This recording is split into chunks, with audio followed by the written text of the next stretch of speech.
When would you like your gift? Want it Oh. to start? Yeah, sure.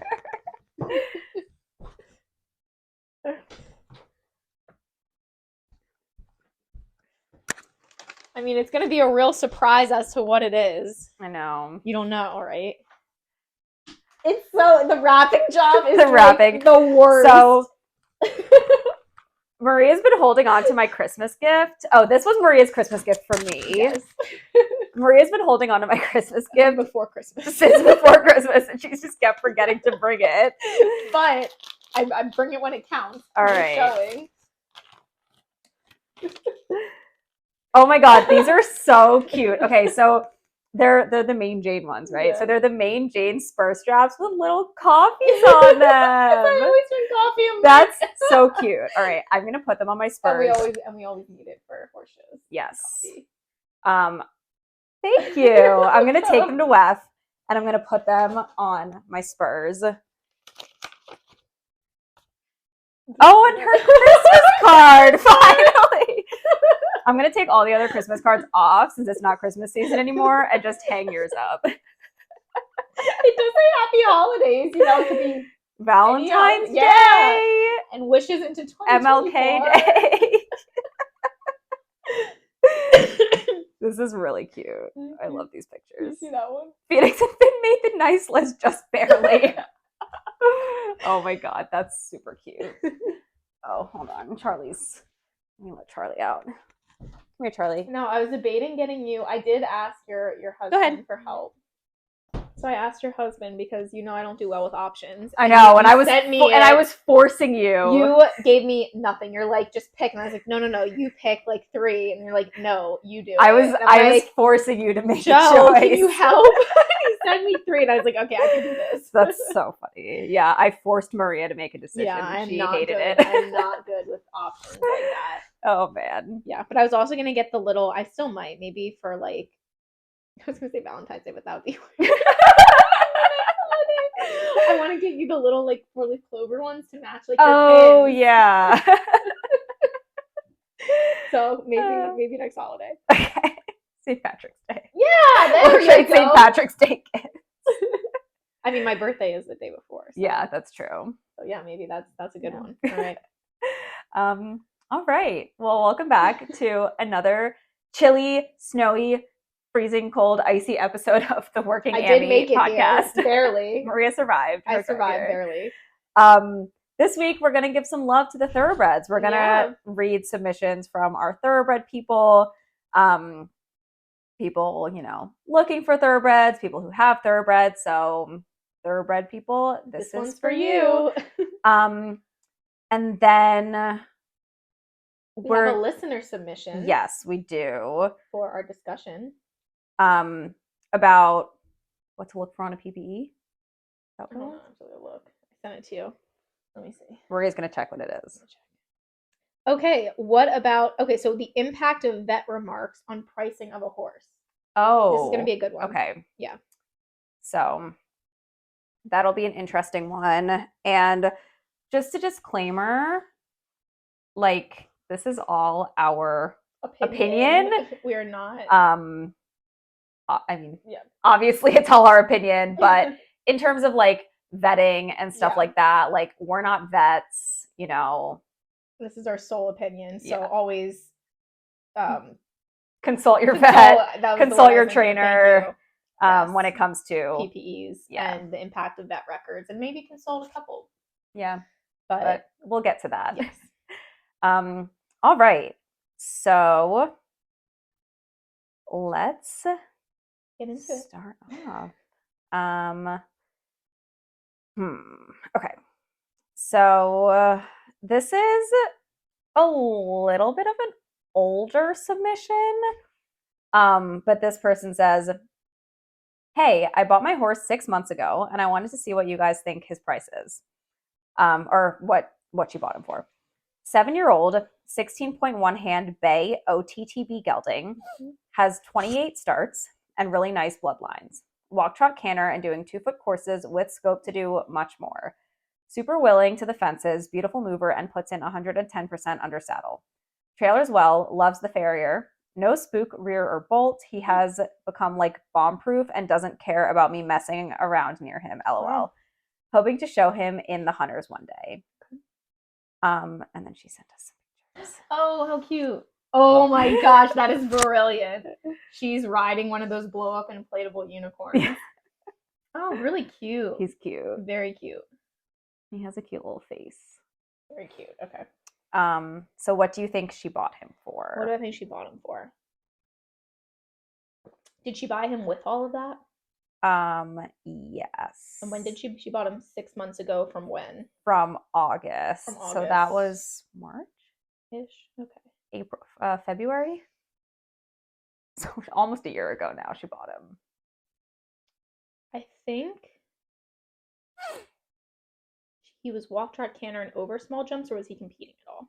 He was not competing at all. Not competing. I don't think so. She says she's hoping to show him in the hunters one day. Did she buy him for like $7,500? A little bit more. 8,000? 8,500. 8,500? Yeah. Okay. That's close. Yeah. Yeah. I think that tracks for OTTBs, especially that have not competed, that are walk, trot, canter, over small jumps. I think if you kind of get that language, walk, trot, canter, over small jumps, then it's typically under 10,000. Yeah. And then once you have competition miles on them, then it becomes over 10,000, and then you get into that $10,000 to $25,000 range. Yeah. So yeah, I think that was a fair price, reasonable price, and I love that she bought an OTTB, and I love even more that it turned out to be so mentally rewarding. Like no buck, no spook. Yeah. Like, such a good-minded horse. Yeah, and he's super cute. I think he'll make a really cute hunter.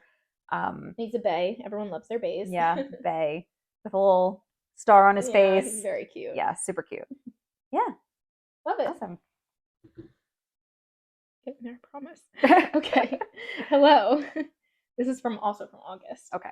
This isn't quite an ISO, but more of a what would you price my horse at? Okay. The horse in question is not currently for sale, but I've been interested to see what he's valued at since he's been in training and showing the past year. He is a 5-year-old, 16-hand OTTB gelding that was raced very lightly and retired in 2022 with a hairline buck chin that has since healed perfectly with no limitations. For all of 2023, he has been in professional training in the hunters and is now showing at the 2-foot level, coursing 2-2-3 at home with scope for much more. The shows have been local, but in the competitive area mid-Atlantic, and he is consistently in the top 3 every time we take him out. He has also done trail rides, been to the ocean, and done a hunter pace. Even though he is green, he is honest, more of a push ride, can take a joke, and is forgiving of rider mistakes. He does occasionally have a sassy baby moment. He does occasionally have a sassy baby moment if he overjumps or knocks a pole, but nothing that would unseat the rider. He gets perfect prep and a lunge at shows in the morning, but settles in well after warm-up. He gets a little worried and will head toss if horses are cantering right at him in a busy warm-up ring, and does best with minimal warm-up or warming up in a quieter area. He will go over anything, no refusals, and has never had an issue with new fill, flowers, walls, or colors of jumps. He does have a flying change, but is still working on perfecting it, and his simple changes are quick and easy if he does them instead. He has a cute jump, nice hunter movement, and is the same horse if you ride 3 to 5 times a week or once a week. He's a good little baby horse that will stay in professional training, hopefully showing 2-3, 2-6 hunters in the next year or so locally and at BC rated shows. I added photos because I know you guys like to see them too. We do. Let's see. I love your series, and I think it's great that you're opening up these conversations. Prices have always been so hush-hush in the horse world, and I think this series is helping a lot of owners and trainers get a more realistic look at what goes into pricing and valuing a horse. Thank you. Oh, that was so nice. Okay, so this is more of a what would we kind of price the horse at. Yeah, because she didn't actually say he's not for sale, but... The only thing for me is it the age? Is honestly the fracture. I know she said that it healed perfectly and he has no limitations, but that's still something that gives pause to people. Yeah, someone might not want to take the risk of like maybe something happening to that leg again in the future. And it is something that you'd have to disclose probably because, you know, if you did sell him and then someone, like, he hurt the same leg, something happened that was, like, caused by this previous fracture and you didn't tell them, like, that becomes an issue. I would say, I don't know, I'm kind of between like 10 and 15. I was going for that too. I was going between actually 10. I wouldn't put it at as high as 15 just because of his age. Yeah, maybe like 12. If he was older and had all these like really great qualities, then I would put him probably at 15. But because he's so young and he's still a baby essentially, that I think actually decreases the price in this age for OTTBs. Yeah, I would. Yeah, so maybe like 12, 10 to 12. 10 to 12. Yeah, I'd probably put him 10. Maybe depending on how she says he does well in shows, which is great. Depending on how much he has shown, I think that can kind of bump it up to 12.5. Yeah, I think so too. I would be interested to know how he does, like what his show record kind of looks like.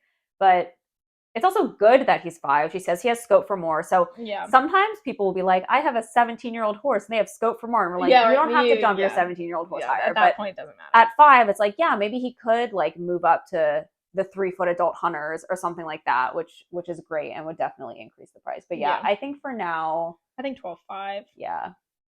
Especially because he has such a good brain, it seems like, and good personality. This would be a great adult Ammy horse, or this would be a great horse to train up, compete, and then I can see this horse then going for like 20 after it grows up a little bit and has more competition experience and shows under its belt. Yeah, definitely. I always say, you know, you can train horses to an extent, but you can't really train the brain. Yeah. So I'd rather get a really good brained baby horse that doesn't have a lot of training than one that is maybe a little bit off. Yeah. Oh my God. Yeah, totally agree. In the head. Yeah. Alrighty. So very cute horse. All right. So this is a 2-for-1. Ooh, fun. Hey, I'd love to see what you guys think of these 2 thoroughbreds of mine. Oh. One has a massive record and the other is still green. The first will never be for sale, but the second will be eventually. So this is another kind of like price estimator. Okay. So here's the first one. Okay. 2011, 15.1 hand thoroughbred mare. Excellent bloodlines for hurdle racing, but was sadly too small by outflanker and the horse. Sorry, let me read that again.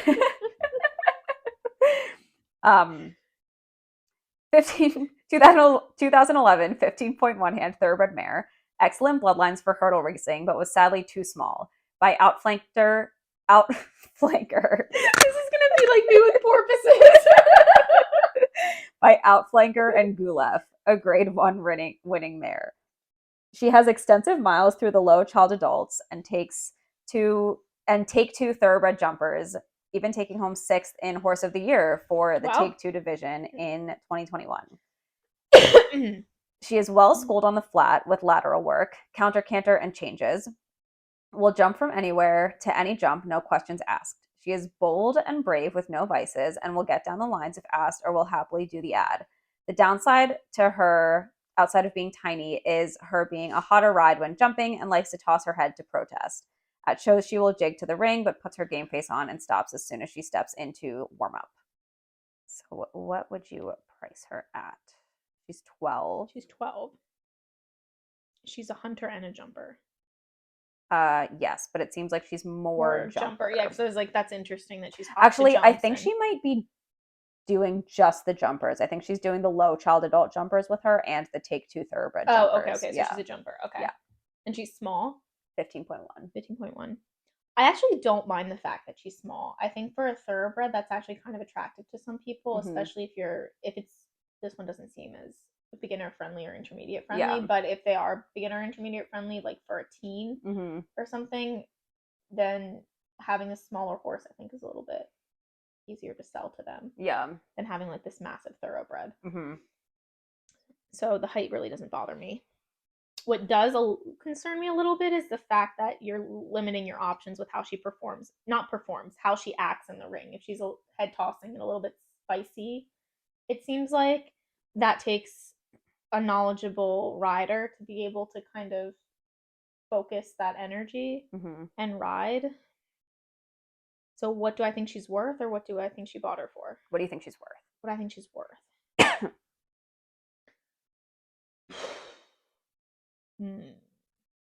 I don't think this one's going to be over 25. I was thinking maybe it could when she was explaining the show record, but I think the fact that it's a little spicy kind of limits your options for that one. Yeah. Because people with 25,000, I think typically would pick a warm blood over. High teens. I think high teens, like 17.5. I would almost say like 20K for her. Because honestly, I don't think that the hotter ride is that much of a problem, to be honest. I feel like it depends on how she places in the shows. And I feel like people buying a thoroughbred jumper are kind of expecting that kind of ride. I mean, she was 6th place in the Horse of the Year End of Year Awards. That's true. A few years ago. So maybe between like 17.5 and 20. Yeah, I'll go up to her 20. If let's say that she performs well in the ring. Yeah. And then you don't have a warm blood budget, but you want something to be competitive, I'll go up to 20. Yeah. Okay. Yeah, I think 20 is fair for this one. Yeah, she seems super competitive and pretty game. Okay. Here's the next one. Okay. This one will, she says, eventually be for sale. Oh, okay. 2016, 16-hand dark bay thoroughbred gelding with 4 white socks. He ran hurdles until he was 6, then retired to be a fox hunter. Ooh. Unfortunately, he hates being outside the ring, so that job didn't work out. He has since started his career learning the ropes of being a show pony and shows extreme potential. He's well schooled on the flat and has changes. He jumps a 10 every time and has a massive step. He has 0 vices or quirks and is a barn favorite. He's currently showing 0.80, but schooling meter to meter 10 at home with scope for more. He is the same horse on or off property and is as honest as they come. I've sat on a lot of TVs and he's by far the nicest one. Wow. He's a dark bay with 4 socks, she said. Yeah, that's flashy. Yeah. Flashy TB. I could see this being a warm blood dupe as well, like a warm blood looking TB. I know, I wish and they'd also go for more, I think, than the typical thoroughbred body. Yeah, so this one's 7. They're gonna be like, you're shaming. Body shaming the thoroughbreds. Okay, how old is this one? He's 7. He's 7. I like that he's young, especially because he retired at 6 from that. I think, did she say that he's bad outside? He doesn't like being outside the ring.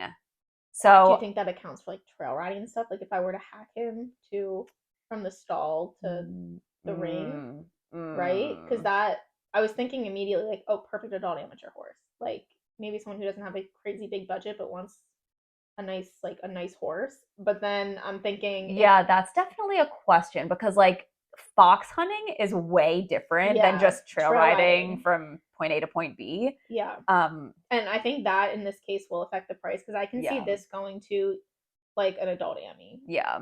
For sure. Especially if he has the potential for jumping more than 110. But it does concern me because adult Ammys are always looking for, like the trail riding or hacking. Yeah. And if he can't do that, or it's going to be stressful, like I wouldn't want to hack one that I had to be anxious about going to the ring for. Yeah. So, but she said he doesn't have any vices, which is interesting. So maybe it's just in that fox hunting environment. Maybe. And I wonder what he does in that. If he's, I wonder if he's trying to like race or something.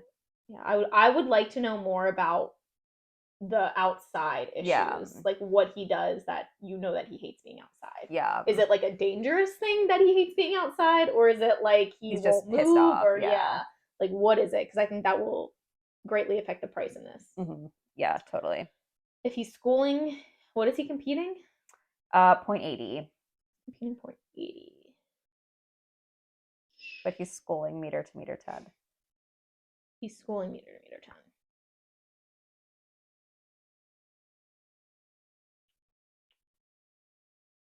Even though he doesn't have that much show experience, I think because he has the scope for the 110 plus, I think 20. I think 20 to 25 even. Depending Yeah, on how flashy he is and how if he looks like a warm blood dupe. I could see that too. And I think it depends on if he can course a meter too. Yes.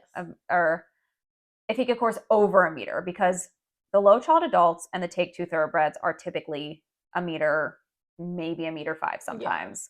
Yeah. If he can do the high adults, then yeah, I could see like 25. Yeah. If not, maybe 20. Yeah, I feel like you would have to maybe you would have to compete him over 80 though in order to kind of ask for that 25 price. Like I don't think I agree. You can't be competing 0.80 and then ask for 25 yeah. for him. With even though he's schooling like meter 10, that's great, but I want to see probably at least 0.95 to a meter. I agree. And then maybe schooling meter 10. Yeah, put him in the low child adult division, put him in the take two thoroughbred jumper division. Just some kind of that we know that he has the potential to get around the ring at that height. Yeah. Because 0.80 competition versus 110 schooling is very different. Yeah.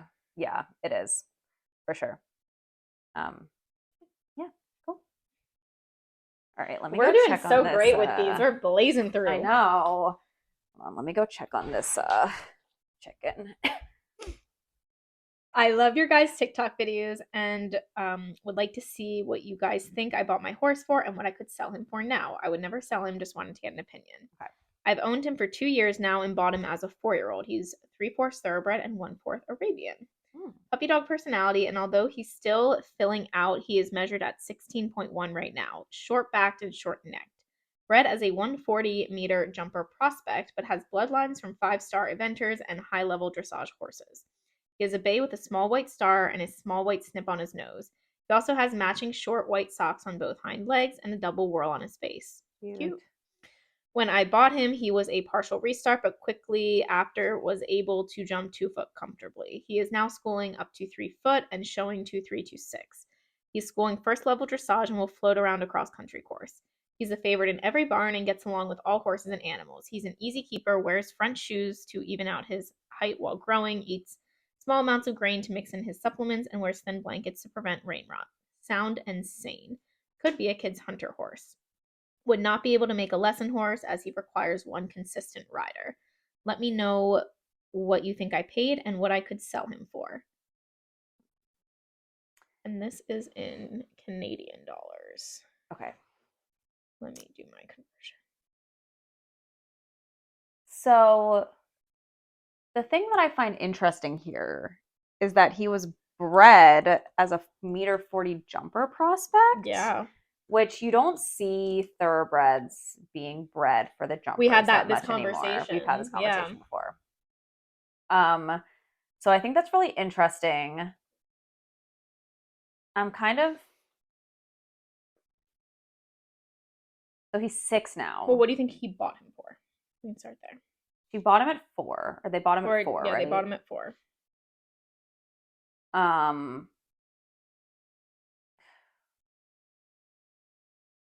Was it less than 10?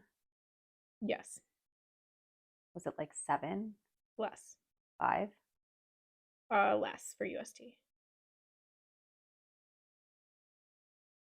4? Yes. Okay. It was $4,000 USD, $5,500 Canadian. Okay. See, it's so interesting because I'm like, why is a 1.40 jumper prospect being sold for $4,000, right?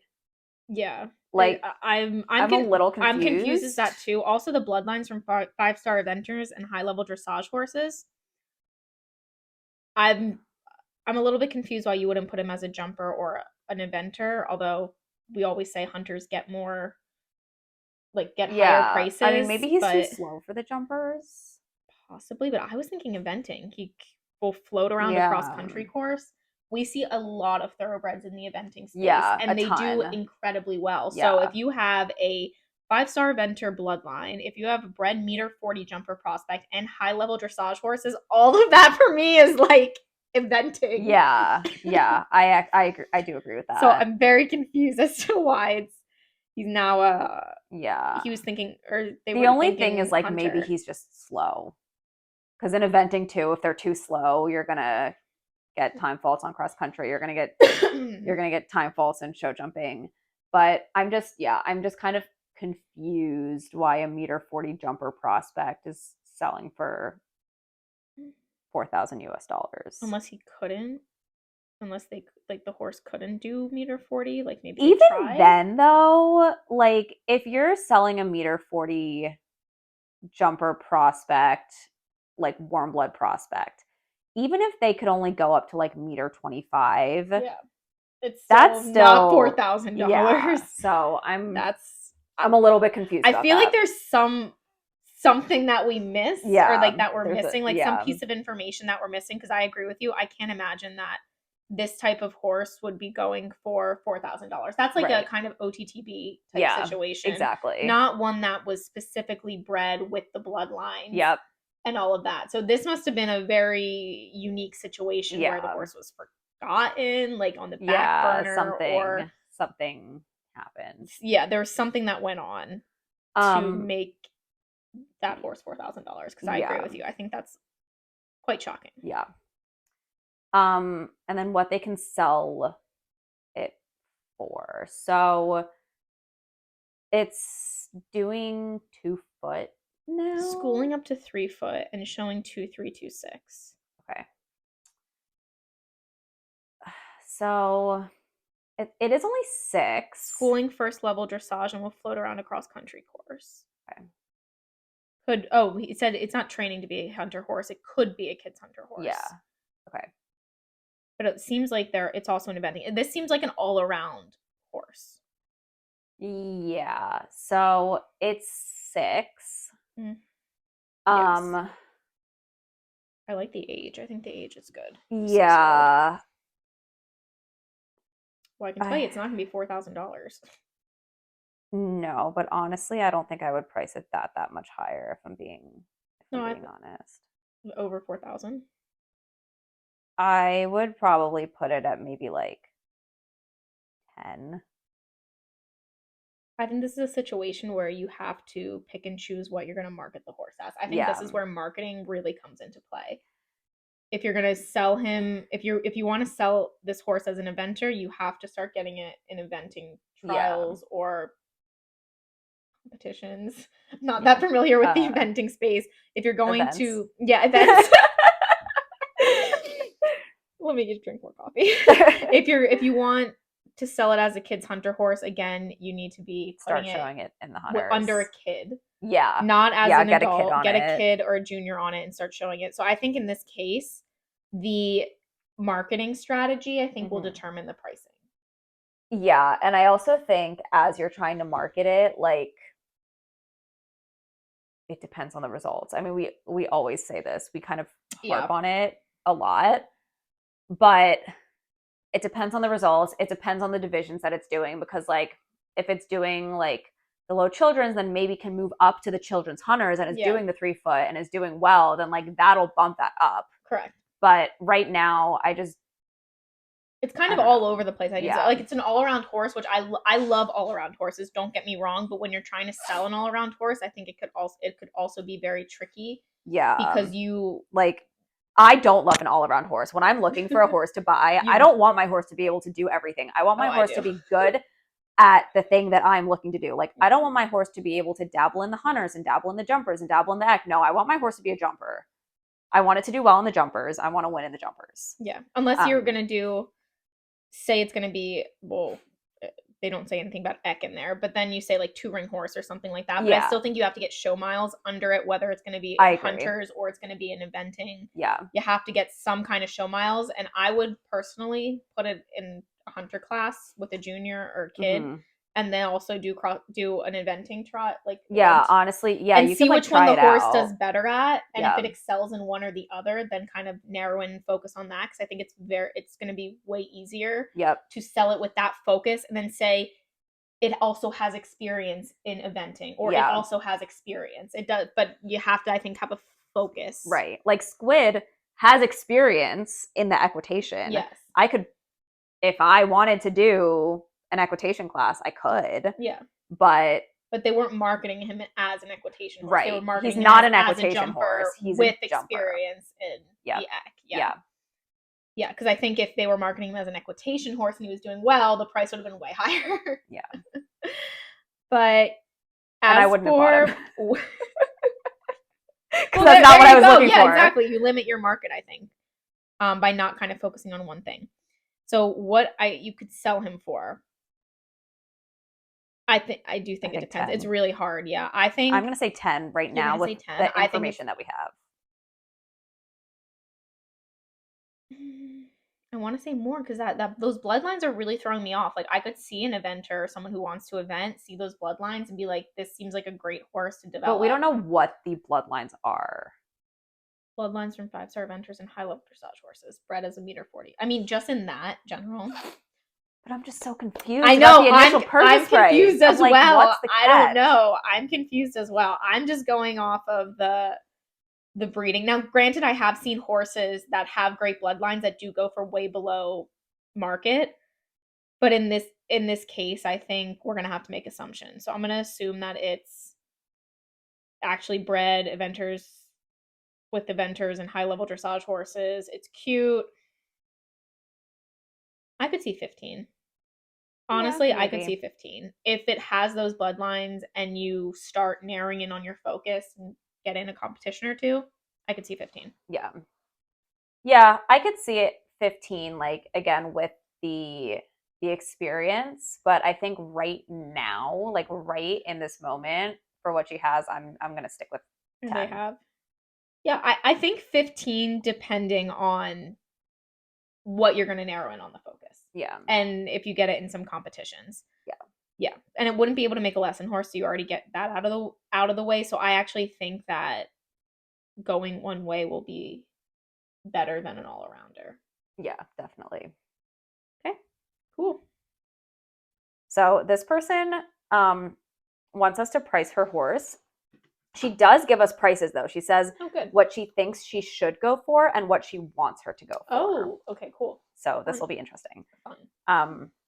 So she says, "Hey, I've seen your videos on TikTok and love them. I want to get your input on how much you think my mare is worth." A 15-year-old OTTB bay mare, standing at 16.1 hands. She's an all-around. While we have only gone to a couple rated shows, mostly only local ones, but she's always up in the ribbons. Definitely a horse for more of an intermediate to advanced rider. We show/work on many things such as jumping, dressage, cross country, liberty, Western pleasure, English pleasure, hunters, eck, trails, Western gymkhana. Oh, wow. She has jumped up to a meter 40, but we show in the 110 to 120s. She loves to jump. Definitely more of a jumper than a hunter, but we do have some experience in hunter classes. When you approach a jump, she locks in and takes you right over it. Point and shoot. That's the exact definition of point and shoot.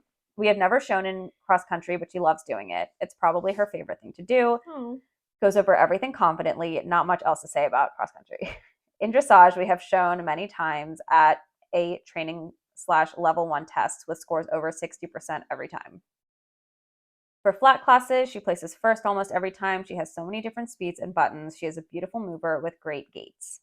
She used to do a lot of barrels/pole bending, but she grew out of it and has found it really boring. She would throw great times, even though it was not her passion. For barrels, would get times 14 to 15 seconds. For poles, 19 to 20 seconds. I have no reference of like if that's good or not. Actually, someone said like we should do it for Western horses. If you're watching this and you're in the Western world, send us like Western horses prices. No, because I'm interested. I want to see that market and get into that market. So send us them. She gets her flying changes every time. We do it still for fun, as I think it helps with sharper turns, speed, and lead changes, which really helps with our jumping too. She's definitely more go than whoa. If you want her to stop, she will plant her ass down and stop, but you have to want it. She's papered with the jockey club and has great bloodlines. Her father is Go for Gin. She can go in a hackamore for anything we do. She's been through rivers, deep mud. She's been in my garage. She's definitely on the spookier side, but if she trusts you, she will go/do anything you ask her to with little to no hesitation. She's the sweetest mare ever. You could cuddle her for hours and she would still want more lovin'. I bought her as a green horse, and in the past year, I have had her. She's passed every test I have put her through with flying colors. She had no experience with anything English or any slower work. Definitely not for beginners, as she's spookier due to how the rider is feeling. You have to be really confident with her, otherwise she acts like it's the end of the world. Oh boy. I've put 3 children on her at once while I was next to her, and she didn't bat an eye. And then she says what she thinks she should go for and what she wants her to go for. What she thinks she could go for and then what she wants her are 2 separate things? Yeah. So, like, here's what I think she's actually worth, but, like, here's what I would actually want for her. Yeah. Well, everyone always wants something more for their horse because they have those rose-colored glasses. Yeah. So that one's definitely going to be higher than what she thinks she's worth. Mm-hmm. This one's... There's a lot in there. There's a lot of information in there, so there. I'm probably going to have to ask for clarification on a few things. How old is the horse? 15. Oh, it's 15. Yeah. Oh, it's older. Okay, so at that point, it's great that it's schooling 140, like that it has a scope for that. But at that point, at 15, you're not going to be putting it in 140 and starting to train it up for 140. So they're showing in the meter 10 to meter 20. I think that's great. I feel like when this person says that she jumped up to a meter 40, I'm like picturing it as like one shoot? jump. Okay. Yeah. Or like a gymnastic. Like yeah. Okay. That's what I'm picturing. Okay. I'm not picturing it like coursing 140. Yeah. So that kind of just says the scope. I don't think it actually impacts. It's not going to show in the 140s. Yeah. So you're going to have to stick with the 110s, 120s, which is still great for a TB because we don't really see a lot of TBs you don't see that are at that competitive at that level, which I'm going to assume that this one is. Yeah. I think it's, I know we just read one that said it wasn't like, you shouldn't go all around, but at least this one has the show experience to prove that it's an all around horse. I think that does impact the price. The thing that concerns me that is going to bring down the price for me is the spooky aspect of it, because it requires a very particular rider to kind of work through that at 15 years old.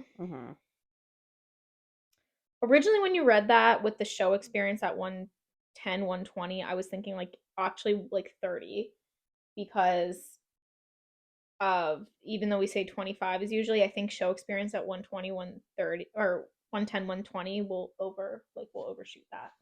But then when you labeled the fact that it was spooky and then it needs a competent ride, I was thinking of you have to decrease the price on that. I'm gonna say 25 to 30. I think she would be happy to hear that. What'd she say? So she said that she thinks she should go for 20, but she would want her to go for 30 to 40. So 30 is at the low end of, I don't think you're not going to get 40. No. Just because she's older, she is a thoroughbred. If people have a $40,000 budget, like we always say, they're going to get a warm blood probably. Yeah. I think if you can find the right rider, I could see the horse, if it has a good show record. Now, if it's competing, like if it competed twice at 110, 120, then it's a different story. But if it's actively competing 110, 120, yes, then I would say requires a confident rider, 110 to 120 experience, competitive horse. Yep. And then label the quirks. Because people, like we said, with low budgets are willing to kind of work through that. Yeah. But 20, again, wouldn't really surprise me. Like, I think 20 to 25 in that is fine. I think that's a more accurate pricing. But if it's doing really well and it has a good show record, then yeah, I mean, if you can find the right rider, maybe 30, but it is 15. Yeah, she's 15. Yeah, I think this person's expectation of 20 is probably reasonable. Yeah. Definitely do not put that horse over 30, because you're not gonna get it. Yeah. Maybe if it wasn't spooky, if it didn't have that spooky factor, I would say maybe push it to 35 potentially, but it is 15. Yeah, she's 15. Yeah. Let's say 20 to 25. I think anywhere in that range, I think you'd be fine. Yeah, I agree with that. I think that's totally fair. Last one, short episode. All right. Make it easier for me to edit. Okay. Hi, Nora and Maria. Hoping you can help estimate where to price a super, all caps, nice sport horse, TB gelding. I can sit on his sale through the winter, spring if need be, so not a rush sale. About him. Flashy, all caps. This is why I read it. 4-year-old TB gelding, 15.3 with expectations to max at 16.1. No injuries, vices, quirks, maintenance issues. Thick-build with a large, powerful warm blood movement. Conformationally correct all around. Extremely sound and barefoot. Warm blood dupe. Upper level Grand Prix Big Ek candidate. Will flourish in any discipline, and I absolutely mean that. Free jump to meter 20 single oxer, no filler with ease, and room for 130 a couple times, and we assume he will go 140, maybe higher once older, but will not be asking for anything above 2 foot now to allow his body to mature. Coursing 2 foot under saddle with auto lead changes, adjustable in pace, along with schooling first level dressage, and more than likely will be schooling second level come end of year. Hack solo and absolutely bomb-proof for age. Deer, semis, dumb drivers, all the things and no spook. Super brave and confident to every jump and in all situations. Packed a disabled rider and a 15-year-old kid around 2 days of the week and AA rider the other 3 to 4 days. Thinking of pricing, I almost read it. Thinking of pricing around blank since he is super upper level candidate with being negotiable, purchased. Oh, and then she gives also the purchase price. Oh, fantastic. Yay. Okay. So purchase with 2 rides on him for blank. He's seriously quality. Would love to hear your opinion. Okay, so what do you think she purchased him for with 2 rides on him? How old was he when she bought him? Let's say he was 4. Or 3. 3 or 4, because he's 4 now. Did she buy him for like 25? 100? 1,000? No. Less? It's a TB, remember? Yeah, but she's saying all these great Yeah, things but about he's 4. him. I know. He's 4. He's 4. Okay. 4-year-old TB. I know. You read this and you're like, wow. Yeah. This horse is pretty freaking I know. nice. Okay, did she buy him for 10? No, lower. 5? 7,500. Oh, okay. I think that's a great price for this. Yeah, definitely. Yeah. I mean, obviously, I said 25,000 to start off. I forgot that he's 4. Yeah, I mean, that's a great price. Yeah. I think. And then she wants to sell him. So, okay, so he's 4. Meter 40 prospect-ish. Grand Prix prospect. I wonder why meter 40. Maybe with ease. Because I think going through over one jump, 130, 140, is different than coursing at meter 30, meter 40. Yeah, definitely. So it's definitely hard to tell. Yeah, at 4. Yeah, it's hard to tell at 4. I could see like a big candidate though. Yeah. Depending. Or even she seems to be doing all the right things mm-hmm. with this training at a 4-year-old. Like she's letting his body grow, which I love. She's only coursing 2 foot to allow for that. I think the training here is great. And I think the fact that even though he's 4, he's very good brained and he can pack a disabled rider, 15 kids around, plus an AA. I think getting those types of riders on a 4-year-old is so incredibly important, and it's going to make it easier to sell. Definitely. Yeah, I mean, it's hard because he doesn't really have any show experience. Yeah, I mean, he's 4. He's really young. He's 4. He's super young. So I'm so curious to see how his potential will like develop. Yes. With all that potential, I don't know. I would honestly maybe kind of put him around 2025. So she said she's thinking of pricing around low 5s, 2x, XXX, which is usually in the 20s. Yeah. I mean, usually. Usually when it starts with a 2, it's in the 20s. Usually it's in the 20s. Yeah. I think that's a very accurate pricing. Yeah. Especially for a 4-year-old, even if he's 5. It's hard because at 4, it's hard to get competition miles on him. But even schooling, I think having that experience of taking him to a show and like just hacking him around, schooling him, I think that experience is very valuable for a young horse. And I'm very curious to see what he actually looks like. Flashy. Yeah. So I would like a picture. I would love some pictures or some videos. Yes.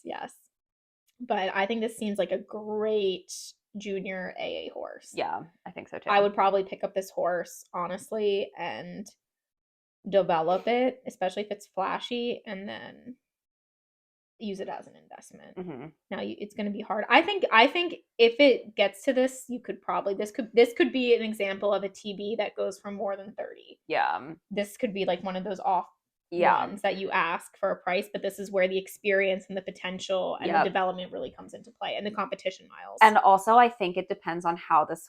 I hate to say it, but I think it depends on how this horse would do against the warm bloods. Yes, I agree.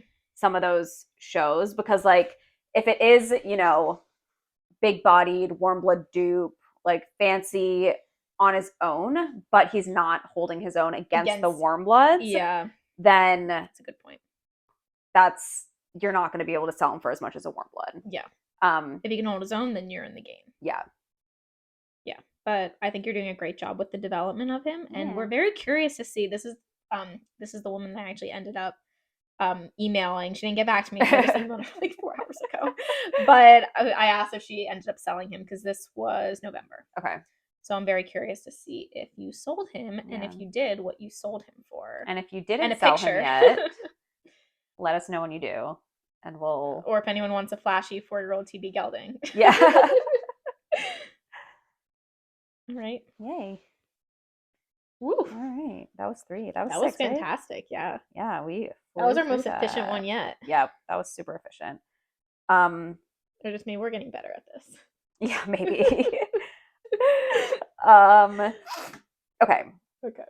You can read the whole thing. So, did we do this one? Yeah, this one's mine. Yeah, it's down here. I know, but I want to see the picture. Oh, this is a dressage. Oh, yeah, I remember this one. Okay.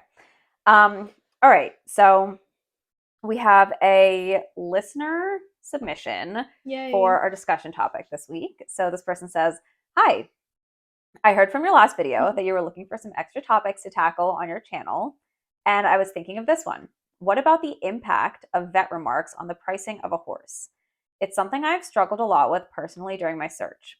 As mentioned in my first email, I was initially looking for a young horse around 35k euros in Europe, and actually ended up finding some fine 3-year-olds fitting the budget.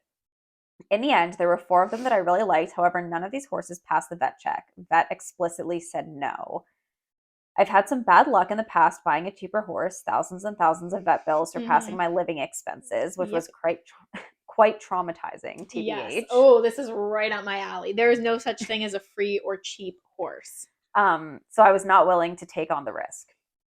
This is also taking into account that a 3-year-old doesn't have the show records yet to make up for the remark on the x-rays. The whole experience made me question whether it's unrealistic to expect a healthy, flashy, moving, and pretty 3-year-old for 35k.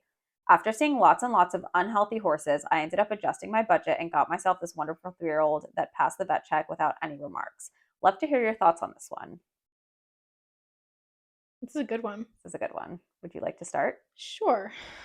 So, can I see it so I can talk to the points? Okay. Impact of vet remarks on pricing. I do think that vet remarks should and do impact the pricing of horses. I have seen horses that are priced a certain way, and then they get a PPE back from the buyer, and the buyer either uses the PPE to negotiate a lower price, or the seller realizes that they're not going to be able to ask that price, especially if it's continuous, like multiple people do a PPE, and then the same thing happens. It's like, well, incentivize buyers, I need to now lower the price. So yes, I think that vet remarks do significantly impact the price of a horse. This was interesting because this was the dressage horse that we were like crazy for 3-year-old budget.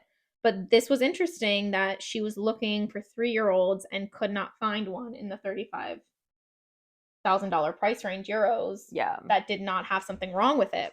And this is something that I think we get a lot of in the US is we always say there's warm bloods under 25,000, there's horses under 5,000, but there's always something. There's always a catch. There's always a catch, and it's usually, I think, health or maintenance wise. Now, granted, sometimes it is personality. Or has mental issues. Mental issues, yeah. But if it's a health or maintenance concern and it's that price, then you have to be very, very cautious. And I would double check with vets. Like I would go probably 2 to 3 different vets for that, because you can get a horse for $5,000 that has but at what cost? Something, but it's not the cost of the $5,000. It's is this going to cost me $5,000 every 6 months? Yeah. Is it going to cost me $5,000 every year?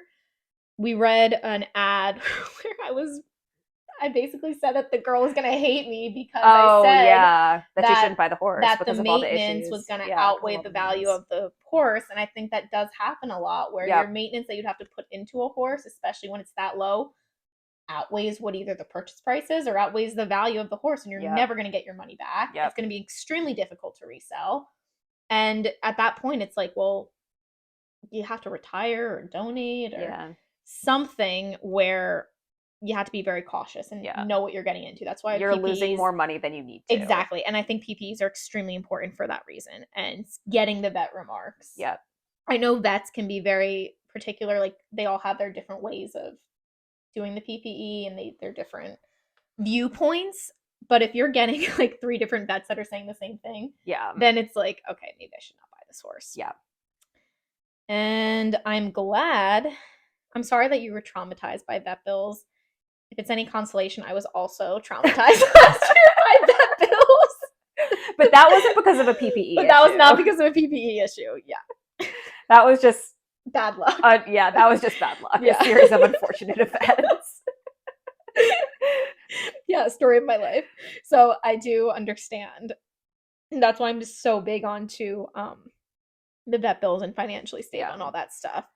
So something that I'll say here is the point of doing a PPE in most cases isn't to say like this horse passes and this horse fails. It's because no horse is going to have a perfect PPE. Like, it's not, their x-rays aren't going to be perfect, and like they might not flex perfectly every time. Which, if you think about it, should be kind of normal. Like, if you x-rayed my whole body. Yeah. And if you like one of my legs is like this longer. Yeah. And if you like bent one of my legs really aggressively and then asked me to run down the street, like I'd probably have a little limp in me too sometimes. But the point of a PPE really is to assess whether or not this horse is going to be able to do the job you want it to do. Mm-hmm. And what the cost will be. What the cost will be of whatever maintenance might come up. So like, when we bought my horse, we did full PPE. We x-rayed literally everything just because it was a big investment. And he was already discounted. So like, we didn't take any other dollars off. But like, it's the only things that came up were like, he'll need injections because, you know, he has wear and tear. He was doing the meter 40s and the meter 30s and then the meter 25s and he's 12 and has been like in work, but it wasn't going to impact whether or not he could do the job as long as we like do the regular maintenance. There was a horse that I know of that I had ridden at like a previous barn who, when they bought him to be like a nice fancy hunter. He was super cute. And then he started like misbehaving, being really stiff and cranky and blah, blah, blah. And they had not done a full set of x-rays on him. And then they found out that he had a bone spur in his neck. And that's something that if it had come up on a PPE, they might not have bought him because it did end up impacting his performance and the ability to do the job. So that's kind of the main thing with PPEs. It's not like, oh, this horse's PPE is perfect and he doesn't have anything wrong with him, and this horse has like some things wrong with him, so like he fails. It's like, it's not a pass or fail scale. Yeah. That's why it's important to go with not with your vet, but send the vet x-rays. Yeah. And don't use their vet. Use your own vet or use a third party vet. Not neutral party. Yeah, neutral third party vet. When you're doing the PPE. I'm really curious to know what came up on these PPEs of these 3-year-olds, because I'm kind of concerned about the fact that there were 3 horses. Four that you really liked. That none of them passed. Explicitly said no. Yeah, and what's going on? And that was at 35,000 euros. Yeah, because sometimes vets will be like, oh, well, here are things for your consideration. Yeah. And you can decide if you think it's worth, I don't want to say taking the risk, but like having to like manage. That's $38,000. That's 38,000 US. Yeah. So I'm really curious to know kind of what came up on these PPEs of these young horses. Yeah. Is it unrealistic to expect a healthy, flashy, and pretty moving 3-year-old for $35K? No, I don't think so personally. I think I could see a 3-year-old going for $35K. I could, but at the same time, we have had some dressage submissions Yeah, it where the depends on young horses are like 50K expensive. minimum. Yeah, it depends on what it is. In general, yes, $35K is a realistic budget for that. But if you're looking specifically for dressage, then you're probably gonna have to up your budget anyway. Or you're right, even it depends like on the market. it depends on the market, and it depends on kind of what you're The expecting. industry, Like yeah. if you're wanting to do lower level dressage, then yes, you could Yes. probably find something for $35K. But if you want to do like Grand Prix level dressage, Yeah. then like you're probably gonna have to shell out more than $35K for a 3-year-old. Yes. And I've seen this post on Facebook recently that this person had like a $100K budget that was looking for, I think it was a hunter horse, and they actually posted again and said something along the lines of exactly what this person is saying, that the horses that she was looking at for 100K were either coming up lame, or there was something wrong in the PPE, or they had did not place show records. Wow. And this trainer, I'm assuming, was getting, I guess, upset because she's like, how can people price horses at 100K with bad show records, or they're lame on video or anything? And I think it's a fair point. Yeah. And I think this is when people can tend to, we talk a lot about, maybe at market prices, but I think people do also overprice horses. Yep. Even though the horse market is high, horses can be overpriced. Totally. And I think that's when vet remarks come in. I think that's when your knowledge of the horse market comes in, and your trainer's knowledge. And I think to kind of get to the direct question, what about the impact of vet remarks on the pricing of a horse? I think it depends. Yeah. Right? So if the vet comes back and is like, oh, this horse is going to need injections every 6 months, that might not be something that you could use as a bargaining chip. Yeah. Because that, I feel like, is going to be the case for a lot of horses. Yeah, that's like maintenance. And like if they're not going lame because of it or something, then like that might not be something worth being like, hey, can you knock another 10K off? Yeah, that's. But say the horse comes up with like minor kissing spine or something, and you're like, I really love this horse, I'm willing to do the maintenance. Or the surgery. If you need to do a surgery for it, then you could be like, hey, like this is the cost of the surgery, I'm willing to do it if you kind of take the difference off. Yeah. I mean, this is going to sound maybe odd, but you have to think about it like if you're house shopping. Yeah. And you go into like an older home and you see that things need to be remodeled, or there's a leak, or the roof needs to be redone. And you then can go to the seller and be like, listen, this is what needs to be done. When I buy this house, I'm going to have to get a new roof. Your HVAC or your like electric needs to get upgraded. I'm going to have to do that. I need to remodel because it's very outdated. Like things like that you can use as bargaining chips, and then usually they will decrease the price to account. Or they'll do it for you. To account for that missing aspect or things that you need to do and put money into. So it's like you're putting money into it, but then you're getting money off, but you're going to be even either way. So it's very similar to horses. If I have to put in, not maintenance wise, but if I need to do a surgery or I need to do something to your horse. Or it needs maybe like special monthly like treatments or something, even to just like manage whatever condition that wouldn't be the case on like another, like, I don't know, a horse that didn't have whatever condition. Yeah. Then usually if that happens too, I mean, you can go to the seller and be like, listen, I'm going to have to put in this amount of money. Do you mind decreasing the price just to account for the fact that I'm going to have to put in this extra money that I wasn't expecting? I do think horse. So definitely would recommend doing that always in every case, if that's going to be the case. However, I think if you're going to do that, you also have to be prepared for the seller to say no. Yes, exactly. You can't be like, well, I have to do this. And if the seller says no, the seller says no. So you either have to be prepared to pay the price or walk away from the horse. Yeah. Because honestly, not everybody does their due diligence on PPEs. No. So the seller could be like, well, I'll find someone else who is going to pay this price. Yeah. So it's kind of like, again, it's like car shopping too.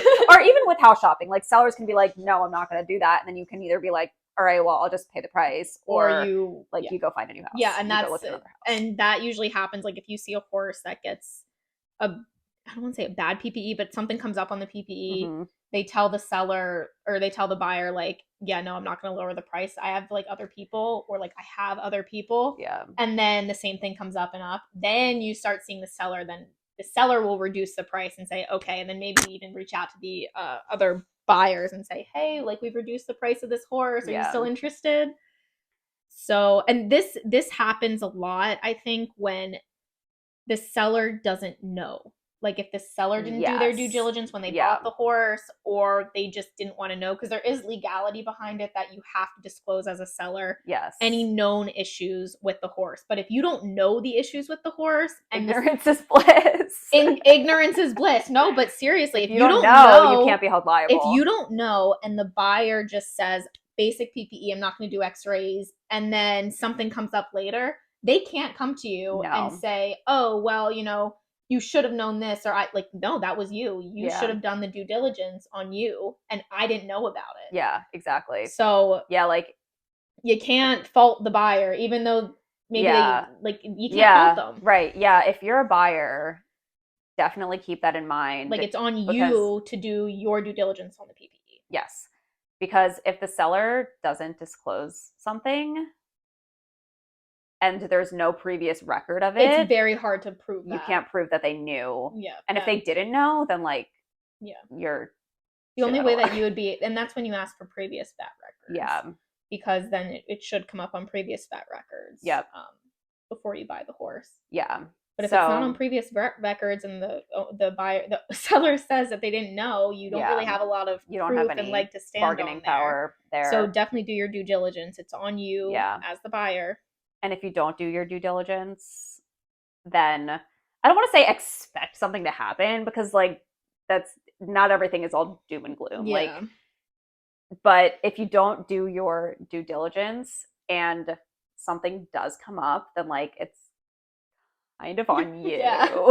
I always say this. This is kind of my mantra. Do not try to save money up front for the future. Spend the money up front, because it will come back to bite you in the butt. I think we spent $4,000 on x-rays. I think that is something that if you're like, oh, well, I want to save money on the PPE, the couple $1,000s. No, spend the money on the PPE, because you not spending $2,000 up front could be you having to costing you $10,000 or $15,000 down the road. Yeah. So put in your due diligence and put in the money up front. I think we spent $4,000 on x-rays when we bought Squid, because Squid was not a horse that we were trying to save money on. He was, we were, putting in the money for him. But in that case too, we had planned to spend on the PPE, right? But in that case too, you're buying a nice horse, that doesn't necessarily mean that nothing's going to come up on the PPE, right? Completely. So, especially if you're buying the expensive horse, do your due diligence. Don't take the seller's word for it. Yeah. Don't take clean PPE, recent PPE. You get your own x-rays. Yep. You go through your own vet or a neutral third-party vet. I know we're getting a little off topic here, but basically the impact of vet remarks on horse prices can decrease the horse price, and it can be used as a bargaining chip. Not always, but it can. However, it depends on the situation. Yes. Yeah. Okay. Yeah, it definitely. Yeah, it depends on the situation. Because horses are going to have regular wear and tear. That's to be expected. So if a horse is 12 or 13 or 14 and has been jumping since it was 5, don't expect perfect joint x-rays and stuff. It's going to have wear and tear. Our bodies have wear and tear. I wake up sore on a regular basis. I threw out my back. I'm not that old, and I threw out my back getting out of bed the other day. Yeah. So hopefully we do regular maintenance on our bodies. A lot of us don't. I'm telling you. No. Finn gets a chiropractor every month, and I'm still here struggling to, maybe I should get a massage. Maybe I should get the dry needling stuff. I should. Someone was telling me about how she knows someone who does cupping for horses. For horses? And I'm like, oh, I don't know about that. I would want to do that. I don't know about that. I think that would freak me out. I would want to try it on squid. Send me a video of it because I'm very curious to see how that goes. That's interesting. I have never heard of that one. But yeah, I think PPEs, it depends. Yeah. The vet remark, it depends on what comes up. Yeah. And what the vets say. I think that this person was very smart, though, that the vet explicitly said no, and instead of continuously trying and doing PPEs on horses in that 35,000 range, she realized, like, I'm not going to get what I want at 35,000. I need to increase my budget to meet my expectations. What and did she end up buying the horse for again? Because this was someone who had sent a submission previously. Yes. 55 euros. Plus the 21. Oh yeah, so we just. Oh yeah, okay. So we just read that. This is when the tax really took into account. We're like, whoa, that tax is big. Yeah. So okay, she did. She went way over budget. Over budget, but she found what she wanted. Yeah. Which I think is important, and she found one that passed the PPE. Yes. Got myself a wonderful 3-year-old that passed the vet check without any remarks. So in all reality, she's probably going to be saving that difference of the budget than she would have spent on maybe the maintenance or issues that she had with the $35,000 horses. So yeah, especially overall, for a 3-year-old, I'm like concerned about what showed up on the PPEs for these 3-year-olds that the vet explicitly said no. For 3-year-olds. Oh, 4. No, it was she had 4 3-year-olds that she really liked, but none of them passed the vet check. Like, I'm concerned about that. I'm a little bit concerned too. That's crazy. And this is in Europe too. This is $35,000 euros. 35,000 euros. Which is euros. So that's $38,000 US for a 3-year-old that did not pass the vet check. Yeah. Now, we don't know what did not pass the vet check means, but the fact that the vet explicitly said no and not like, oh, well, you know, it wasn't up for grabs or discussion is, I'm curious as well. Yeah. But do not, and she struggled with it a lot, but she did find something. So this is important that you do not jump the gun or get frustrated and you're like, well, I'm just going to buy this horse with these issues because I want to get a horse now. No, take your time. Find the right horse that matches and meets your expectations and your lifestyle and your finances, and do not get one that you are not financially prepared for. Yes. Don't get a horse just for the sake of having a horse. Yes. Yeah. Great. Cool. Well, that was a great submission. Yes, so thank you. Keep sending your questions, stories. Yeah, if you guys have These more are fun to read. Discussion topics that you want us to cover, let us know. This was super fun. We love hearing from people and giving advice and, you know. Advice. Yeah. And, you know, seeing their personal experiences with some of these things that we talk about. Yeah. So if anyone has personal experiences that they would like to share, obviously it's anonymous. Let us know because we always love hearing about these different stories that go on in the horse world. Yeah. We love hearing the tea. Yes, we love the tea. We love the tea. All right. I think on that's another it. note, I was gonna say you're gonna be in Wellington, but this is gonna come out on Monday. Yeah. But I will also be in Wellington that weekend too.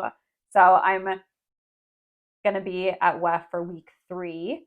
Tune in after week 3 to the Investing Equestrian Instagram. We're going to be breaking down my bill. Yeah, if you haven't followed my account for the Investing Equestrian, highly recommend because we did a budgeting, which we forgot the trailer and we got to enter that. Yeah, I know. You're like, I don't want to see it. We forgot the trailing and we forgot coaching. But we'll enter that after. Yeah. So we did a budgeting with me for Nora's for WEF week 3. And then when Nora gets back, she's going to have all of her receipts. I'm going to put everything on my credit card. Everything there and get those points for Thursday, Friday, Saturday, and Sunday. And then we're going to break down what it actually costs her to compete for just 4 days. Yeah, 3 days. To roll 3 days. Well, you're doing a schooling on Thursday. Mm-mm. No, you're not? Mm-mm. Oh, okay. So 3 days. 3 days in Wellington. How much it's going to cost. That's going to be fun. And we also didn't account for shopping. So stay tuned. I'm not in the market for a new helmet, but I kind of want a You're going to end up with a new helmet. I kind of want a Cask Star Lady. Oh, boy. So. We're still going to do a Guess What I Spent, too. I'm going to get you in all of your show gear. Oh, my God. Yeah, well. So yeah, stay tuned. Yeah. Stay tuned.